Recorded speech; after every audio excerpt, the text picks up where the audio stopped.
like it's not. Anyway, I was sitting over here just listening to music and then kind of figuring out that there's a big issue in reading, like really big. A lot of kids have a hard time comprehending exactly what they're reading. Or are they not having fun in reading? And are they engaged in reading?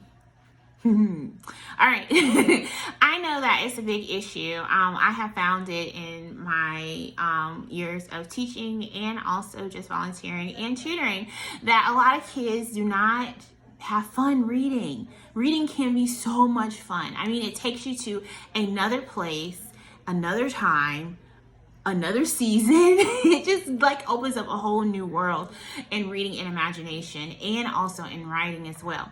But I have found particularly that it's a big issue with boys. Not saying that there's an issue in reading comprehension with girls, but a lot of times it is with boys. And with me having a boy and having issues with him, well, not issues with him, but him having issues in reading and comprehending what he's reading and stuff, I had to find different ways to actually get him to read, enjoy it, and actually understand what he's reading. So I want to share with you, of course. So the number one thing when it comes to reading and understanding, comprehending a reading is answering the big question. I can't remember, or not really a question, just answering that particular or responding to that particular words. I can't remember what was in the story. So the good thing about reading is that just like a movie, you can pause it. You can pause and actually give them a chance to remember the story while they're in the story, making those connections as well. While you're reading a story, and I'm just going to kind of pick a random book. This is not one of the books that are on my list of engagement, but once you're actually picking a book, while you're reading it, just pause and ask them, well, have you ever felt this way like the main character? Or did you ever be in this situation? Or what would you do in this situation? Or what do you think is going to happen? Pause during reading, because that gets them engaged in understanding and thinking about what they are actually reading. Okay?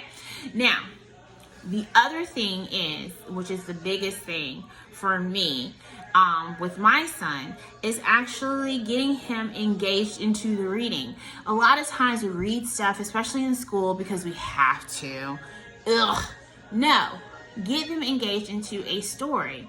And then that way, when it comes to reading a story that they particularly may not like, they will actually find different things in the story that they may be interested in. Just to get them more engaged. Got it? All right. So one thing that I have gotten, once I realized that my son was not engaged in his reading, he wasn't comprehending what he was reading, we kind of took it a step back and really understood his personality and what he actually likes. So I invested in this series. I have I think all the books of this series, but it's really particularly cool for boys.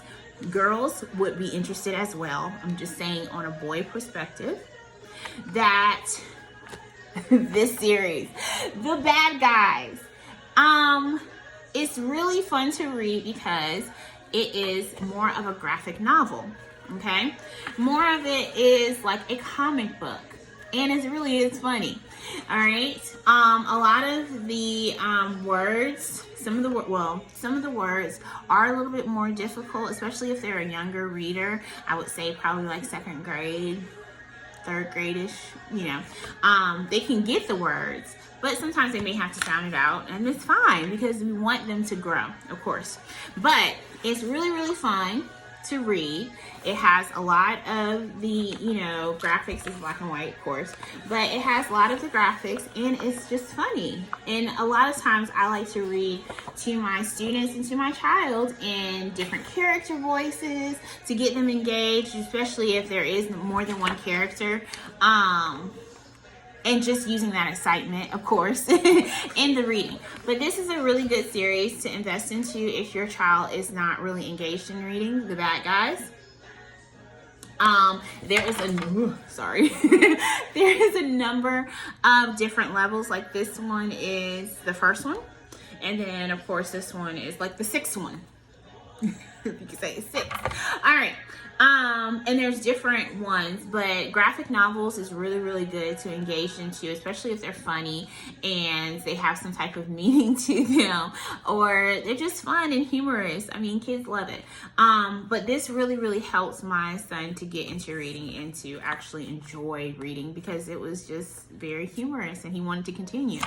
Other things that are really, really good is, again, you have to understand your child's personality or your student's personality as well. So I've had kids that really, really like nonfiction books as well.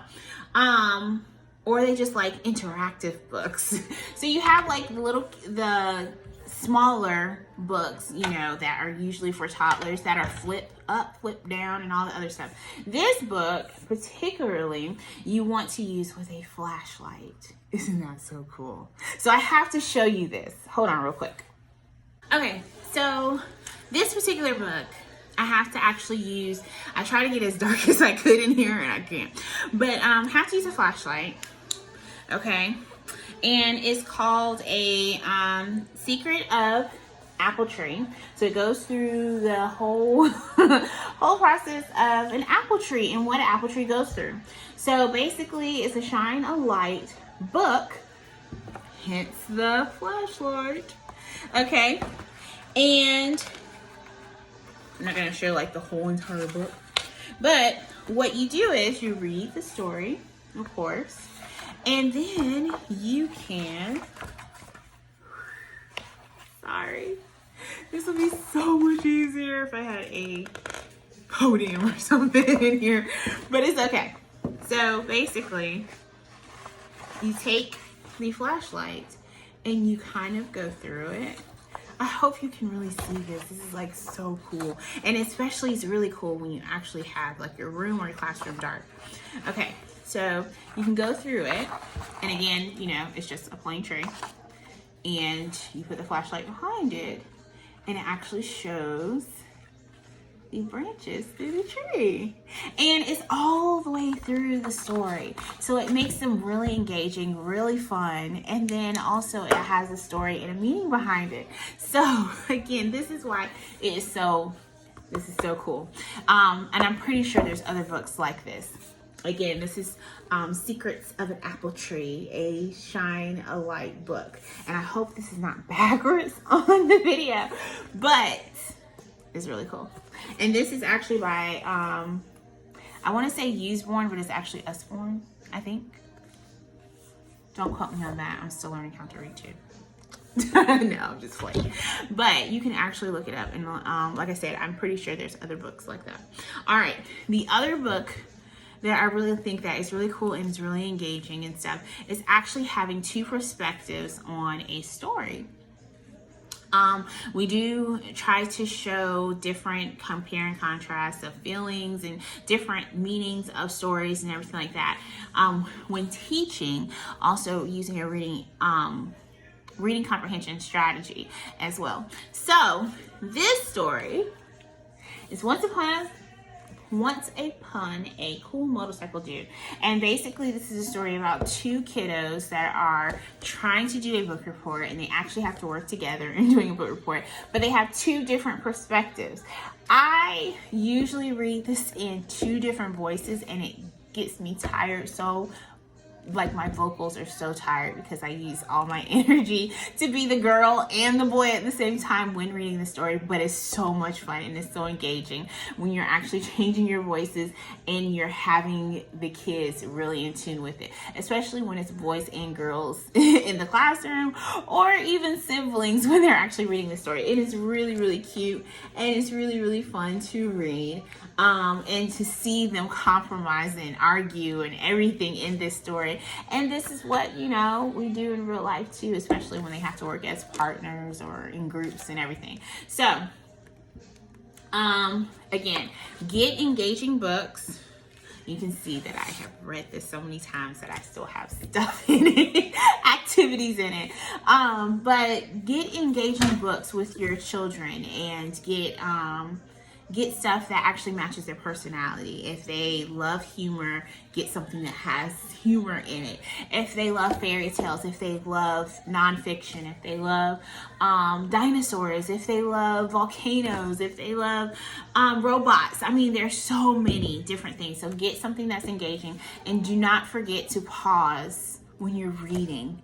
Take your time when reading, and have them really talk with you about the meaning of the story, what it means to them, engage, connections. I mean, it's all important to get them to really be reading stories and get them to enjoy reading. It's not a chore. It's not something that they have to do in school. I mean, reading is everywhere. They have to have it all the time. But making it fun is so important. All right. Again, if this video really touched you, or not just touched you like emotionally, but you think that it's really informative and it's really going to help you with teaching or helping your kids, share with other people. Like this video. Also, like our page, Guiding Path Enrichment Center, and share our page. And remember, education is so important. Love you.